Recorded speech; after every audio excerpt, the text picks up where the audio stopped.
Joining us now is someone who's trying to do something about the rising prices that we are seeing across the board. California Democratic Representative Katie Porter has been sounding the alarm for weeks now. Congresswoman, thank you so much for joining us tonight. We've all certainly seen these gas prices. It's just unbelievable, really, how much it is to fill up our tanks these days. And our team spotted these prices over the weekend in California. Gas for more than $8 a gallon in downtown Los Angeles, not far from your district, actually. The House passed your bill, the Consumer Fuel Price Gouging Prevention Act, a couple of weeks ago, which would give the FTC authority to investigate any alleged price gouging by energy companies. Do you have any evidence that companies are hiking the prices unjustly? Yes, I do. Take a look at their profits and how they have changed month over month and year over year. So let me use the example of Shell, one of the companies. They announced last quarter a record-breaking profit of $9.1 billion. That is 3 times their profit from just a year ago. So if this was just about oil companies passing along the higher price of a barrel of oil at the pump, we wouldn't be seeing these profits quadruple. And your bill is unlikely to get 60 votes in the Senate. What can be done in that event to stop any price gouging that you say is happening? You call this a broken market, so how can it be fixed? Well, so I think this bill is one that the Senate should consider taking up. I think it is very, very consistent with long-standing capitalist policies of making sure that markets are working in a competitive way. We have a lot of consolidation among big oil companies. There are huge corporate players here, Chevron, ExxonMobil, Shell, and others. This is a market that really needs some regulation in order to be competitive.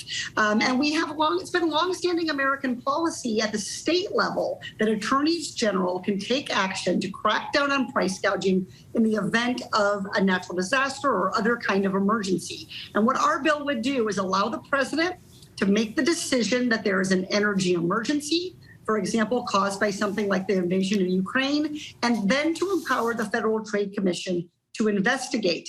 If you're a big oil company and you are not price gouging, you have nothing to fear from this bill.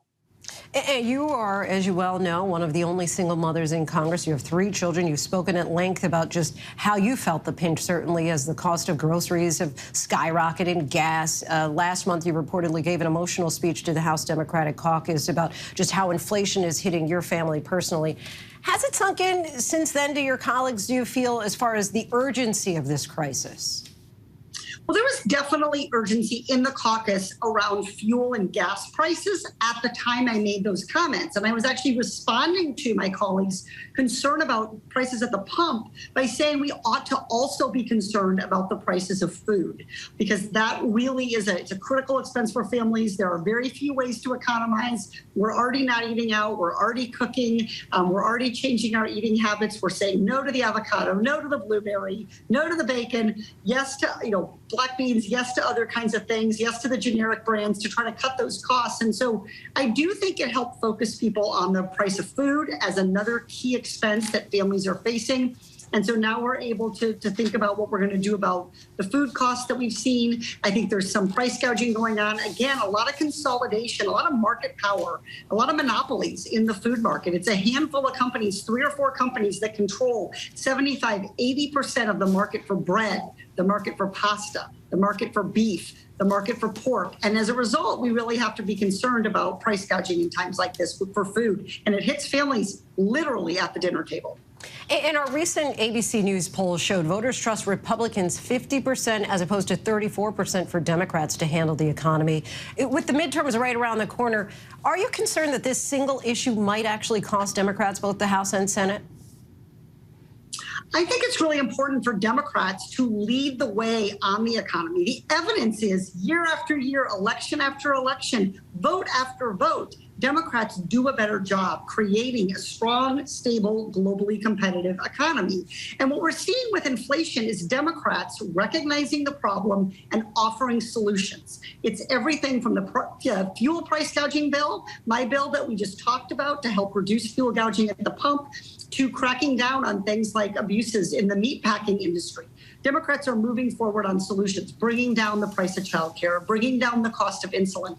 What we're seeing Republicans do is use the pain of inflation to score political points. I think that's what voters ought to know going into the election season.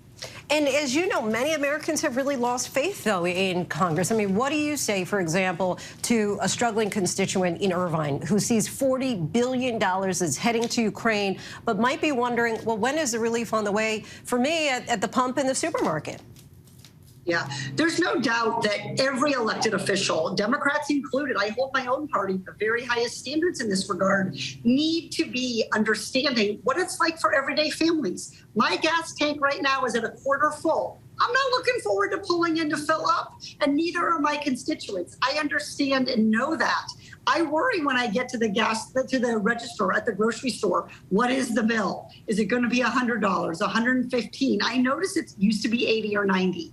So it's important to have that empathy, to be in our communities, to see that, but then also to identify policy solutions. Democrats have a track record of putting money in families' pockets when they need it. We did it during the pandemic. We've done it through higher wages, higher minimum wages. We are the party that consistently says the solution to having a stronger economy is to make sure families have more money in their pocket to spend to take care of their loved ones, not to make sure that corporations have more billions to do stock buybacks and boost CEO pay. Representative Katie Porter, we thank you so much for your time. I appreciate you coming on the show. Thank you. Hi, everyone. George Stephanopoulos here. Thanks for checking out the ABC News YouTube channel. If you'd like to get more videos, show highlights, and watch live event coverage, click on the right over here to subscribe to our channel. And don't forget to download the ABC News app for breaking news alerts. Thanks for watching.